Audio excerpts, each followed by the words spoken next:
looking into the structures of the heart, we're going to have to look at some external as well as some internal structures.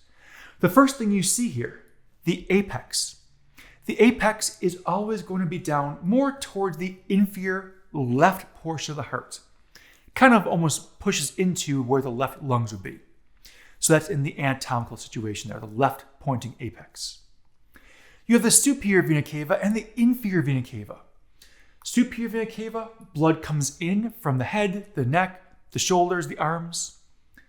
While the inferior vena cava, blood's coming up from the legs, the trunk, the torso, heading up into the heart. Now, those are not the only two ways to get blood into the right atrium. The main ways, but not the only ways. Remember, we had the coronary sinus also we talked about. And we'll show that from a posterior view in a few moments. So from there, we have the right auricle. Now, the right auricle is this whole kind of portion that looks like a flap over the top. That right auricle is covering where the right atrium would be. So you really can't see the right atrium because underneath, it's inside, but that's the right auricle. You then have the pulmonary trunk. Notice the pulmonary trunk is taking blood away from the heart. So the pulmonary trunk is allowing blood to leave the heart and head towards the lungs. So a pulmonary trunk or pulmonary artery. Then you go into the left pulmonary artery and the right pulmonary artery. Remember, anatomical, as if you were the physical model here. So left side and right side. Notice the pulmonary arteries are blue. The one true statement here, every artery carries blood away from the heart. Not all arteries contain oxygen-rich blood. This is oxygen-poor blood. The pulmonary trunk, right and left pulmonary arteries, are carrying blood from the heart to the lungs. It then comes back from the lungs into the heart via the right and left pulmonary veins. Veins always carry blood to the heart. In this case, the pulmonary veins are oxygen rich, hence why they're red colored. So the pulmonary circuit here, the colors of what you typically think of for arteries and veins, are reversed.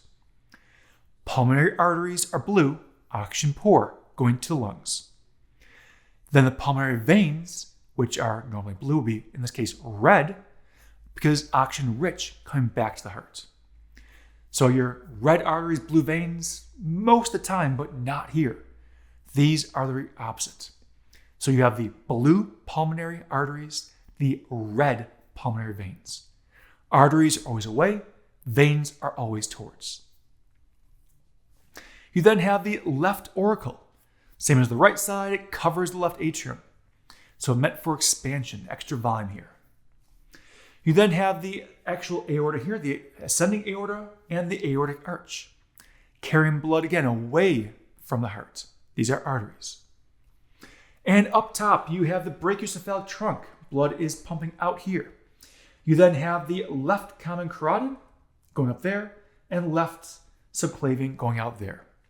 If you're wondering why is there a left common carotid and a left subclavian, but I'm not seeing a right common carotid or right subclavian, that's because this brachiocephalic trunk right here will split just above here and have two branches, the right common carotid and the right subclavian.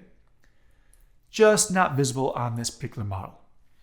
So first branch of blood coming up, you're going to have the brachiocephalic trunk. Second coming off then is the left common carotid. Third coming off is the left subclavian artery. So 3 branches all coming off of the aortic arch. You then have this little white structure I'll circle. That is the ligamentum arteriosum. Now the ligamentum arteriosum is what you see in adults and older children. It's just a simple ligament helping to anchor the aorta to the pulmonary trunk. But in fetal circulation, that was known as the ductus arteriosus. It actually allowed blood to go directly from the pulmonary trunk right into the aorta. But that was in fetal circulation. It usually closes up by birth or shortly thereafter. So what would be the benefit though in fetal circulation? So while the baby's still inside, what's the benefits of having this blood go right from the pulmonary trunk into the aorta? Well, if you're thinking it's bypassing the lungs, exactly. That allows the blood to bypass the lungs because when that developing baby is still in utero, it's not breathing. All the oxygen is coming from the mom. So the lungs don't need to have the blood going in and coming back out. It's a way to bypass that circuit. And then for the coronary circulation. Now again, coronary circulation is how you get blood into the actual cardiac muscle tissue itself. You're going to have the actual coronary artery coming off here, the left coronary artery, and over here is the right coronary artery. Those two will then keep branching as they go around the heart, feeding blood to all the cardiac muscle. You'll notice that you have the circumflex artery, which wraps around behind the heart. But then going down on the anterior side, you can notice this one right here. That's the anterior interventricular artery, going right down the ventricles, between the ventricles. Anterior interventricular. You also have over here the right marginal artery, just kind of going down just on the right edge of the heart. But you also have the veins. That's what's taking the blood after it's used and going to put it back in the heart. You're going to have over here the great cardiac vein. The great cardiac vein helps to collect all the blood that was from both the ventricles and brings it back up. You're going to have over here the small cardiac vein. If you notice, they're kind of mirror imaging where the arteries were. They're going to collect and bring all this blood back up and around the heart. Because you notice this blue part is branching out and goes around. So it's actually going to come out and go all the way around the back. We'll have to look at those on a posterior view. So the posterior view here, we'll start with the apex, the bottom again. We have the superior and inferior vena cava, again, bringing blood into the heart. We're going to have the right and left pulmonary arteries. Again, they're blue because that's taking blood from the actual heart and going out. We have the right and left pulmonary veins. Again, veins, blood going into the heart. We have the aorta, remember that branching going up top. We then look into the back side, right here. This is the key thing. That is the coronary sinus, part of the coronary circulation. You can see this great cardiac vein, how it wraps around from the front, how it curls around and feeds into the coronary sinus. You have this posterior vein, helping again feed blood up from the posterior side back into that coronary sinus. You're going to have both the posterior interventricular artery and then the middle cardiac vein. In the back are mirror imaging each other. So again, the key thing is you're getting blood to the heart muscle from the coronary circulation and then picking it up and all coming in to the coronary sinus. That coronary sinus with the superior and inferior vena cava, those three together, all the blood gets dumped into the right atrium. Now to look at the internal view. What we're looking at here is a frontal cut, so the anterior half is removed, it's gone. We'll start with the superior and inferior vena cava. We're going to basically follow the blood flow through the heart. And that's how you get most of your blood in, superior, inferior vena cava. Goes into the right atrium. So this whole structure right here, that is the right atrium. Now inside the right atrium, we're going to see the fossa ovalis. That's this indent right here. Now the fossa ovalis is a remnant of a fetal structure. The remnant was the foramen ovale.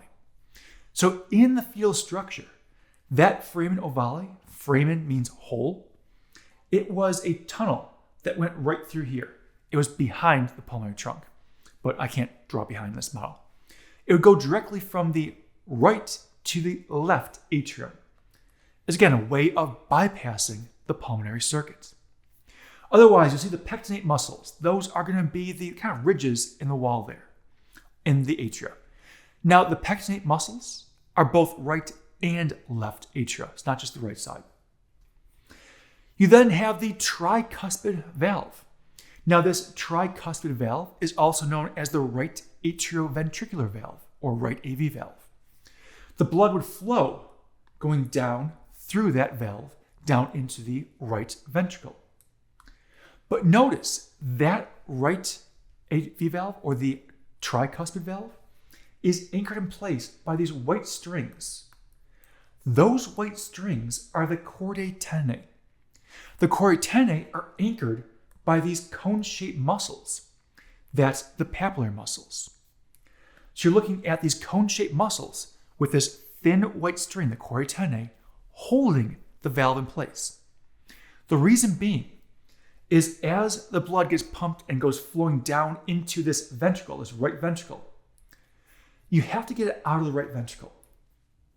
So once in the right ventricle, and you have all these trabecular carinae muscles around, when the right ventricle contracts, the blood's going to want to leave that space. You have two openings. Opening 1 is where you came from, the right AV valve, or the tricuspid valve. Opening 2 is this pulmonary valve, right here.